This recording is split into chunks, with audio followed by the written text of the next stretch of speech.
Jesse Warren. I'm the co-founder of the Tech Roast Show. What did you bring us to drink today? It's for you. I got one for me. This is Oikos. This is single-digit ounces. Yeah, it has 23 grams of protein. I don't know why this is not making more like waves right now. When do you typically have these in your routine? I have it when I want something sweet with the food that I'm eating, and because it's delicious. Wait till you try it. Okay. It's not nothing about it gives protein. It gives Danimals. But like adult version. Yeah. Should we crack it open? Let's crack it open. Well, mine's naked. I've never done that. Cheers. Good.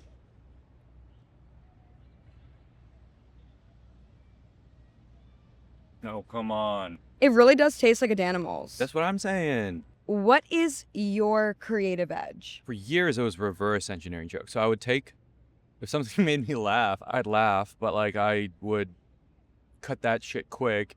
And then I'd be like, how did this spell get cast through my phone and literally elicit this laughter? And so, yeah, I'd take a joke, break it apart.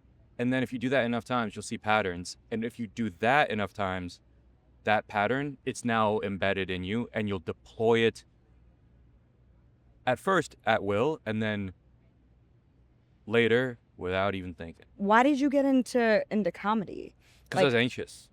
Really? And I was like, if I did this, I'd get better at like business presentations at work, and like social interactions might seem less stressful. You bring up such a great point of anxiety, which most people feel and don't know how to manage it. And you can go one of two ways, right? You could take that anxiety and hide and be scared, or you can take it, what you did, and bring light to situation. How did you make the decision to leave your job in engineering and really pursue this path of comedy? I don't recommend doing what I did. I quit when I was garbage and had no career prospect in comedy. I quit almost right away because I can't do two things at once. I can only do one thing. So I quit like 6 months into my job after I had just done a little bit of comedy, and I didn't make money for 7 years. Even though you're saying yeah. you don't recommend it, you leaving 7-8 years ago, you have so much more experience than if you had waited all this time and just started now. Oh, totally. I mean, I don't think I could have done it unless I went all in. Yeah. It propels you forward much faster than being so overwhelmed at once. Hey, we're just not allowed to have the tripod and the chairs. All right, we're back. New location. Fun fact, you cannot bring chairs and a tripod into the grass. Madison Square Park? Why? The more you know. And look, it's a fucking, what's it called? Not a luxury. Like, what's it called when you privilege to quit? Mm-hmm. Like, I just lived with my parents. Not everybody can live with their parents. More people should live with their parents. I did it till I was 30. It's a huge privilege to be able to do that and then pursue the thing that actually matters to you. Yes. And if you know enough Chipotle hacks, you can go a long way on like a small bank account to just trying to make your thing work. Thinking back to where you started and where you are now, what has taken you to that next level? It's just doing it every day and never taking a day off. I had a calendar. I put X on each day. Just don't break the chain. So you just do it every day. The thing that really helped me was, honestly, I'm just around a bunch of people who are better than me. Shout out to Austin. Shout out to Nikita. Shout out to Lotus. Like, all my friends are better than me at this stuff. So I just absorbed their skill like a Kirby. I just sucked their skill out of them and left them with a little damage, and I'm better for it. In a world of AI, where does AI come into place with creativity for you, and where are the boundaries that you set for where you're not willing to use stuff? There are parts in the creative process where AI is very good at helping you with, but it cannot write a good joke now. It's, if you try, you can try. It's just not there. What part of the process has helped you? Because you can ask ChatGPT to come up with 100 ideas, and just like my own brain, like 97 of them will be garbage. And the part that it's not good at is selecting which one is good. So it can get the ball rolling with brainstorming. I think that's what it can do well right now. I didn't do art like an artist. I did it like an engineer. I view taste the same way.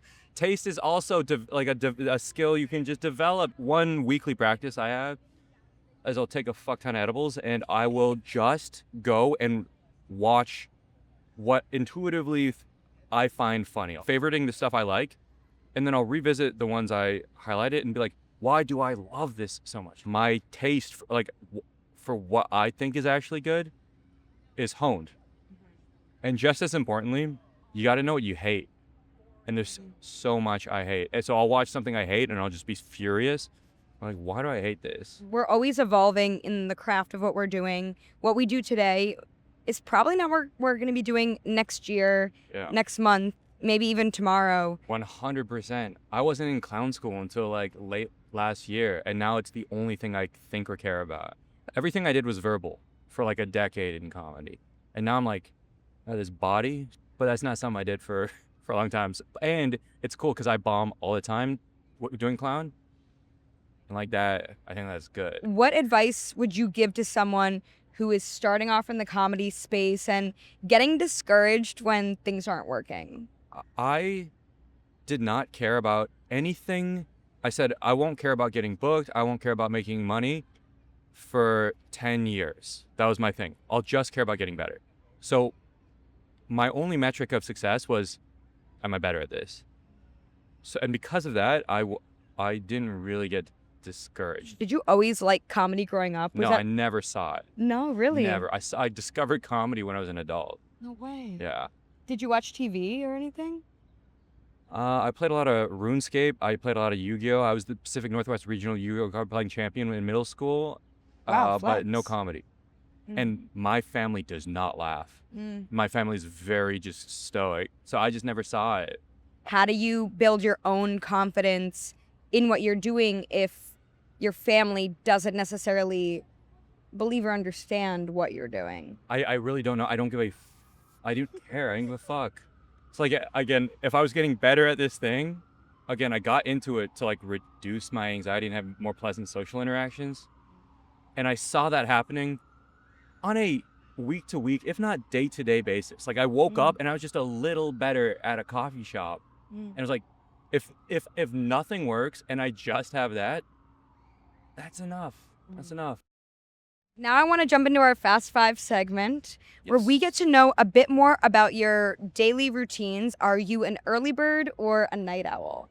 I'm pretty embarrassed about this, but we had a 2 p.m. meet time, and I did have to set an alarm to wake up for this. Yeah. What even is time? You know, it's not good. What do you typically have for breakfast, whether that's at 1 p.m. or... I fast, Okay. so yeah, I don't eat that stuff. Why do you fast? Not a big eating guy. Fasting for breakfast and Yeah. then a Danimals when the timing is right. Yeah, when the timing is right, then I'll splurge a little. Yeah. What is your current hobby? Oh, I've been taking Zumba classes twice a week. I love it. I got into it because I believe it facilitates my clown school training, but now I just like it for what it is. I think middle-aged women on the Upper West Side are very kind, and it feels nice to like move around. What do you do for self-care currently? I'll either like just get so cold in like the coldest water, or I'll take a bunch of edibles and I'll sprint until like I fall over, and then I'll like wait till my legs are back, and then I'll just sprint until like I can't move. I've been doing it since I was a kid. Yeah. Who do you go to for advice? I wish I had a role model. There is this 22-year-old Australian bodybuilder in short shorts named Ziz, who I would like really listen to a lot, and then he died. They found his body in a sauna in Thailand. So I didn't have, but then I found a new one, and his name was Greg Plitt, and he was like a fitness model who held the world record for the person who jumped out of the most helicopters. And then he died. He got run over by a train trying to film for an energy drink commercial. So Okay. all my idols, they passed away. I didn't know it at the time. I didn't know they were going to die. Yeah. I just thought that they had some like interesting like motivational things to say. But I was a young man. I was like in my teens. Yeah. And then after that, I had nobody who I like looked at and was like, I'll Yeah. do that. Yeah. Damn. I'm sorry to hear that you're... It's a long time ago. I processed it. Yeah. If you could give your younger self a piece of advice, what would you Okay, tell Yeah, him? I've thought about this, but this is also only knowing what I know now. chill. It'll work. It'll work later than most people would like things to work. But stop stressing about it. Thank you so much for coming Yeah, on my thanks, show. Sabrina. I'm excited for people to hear your perspective. Good to see you again. Good to see you.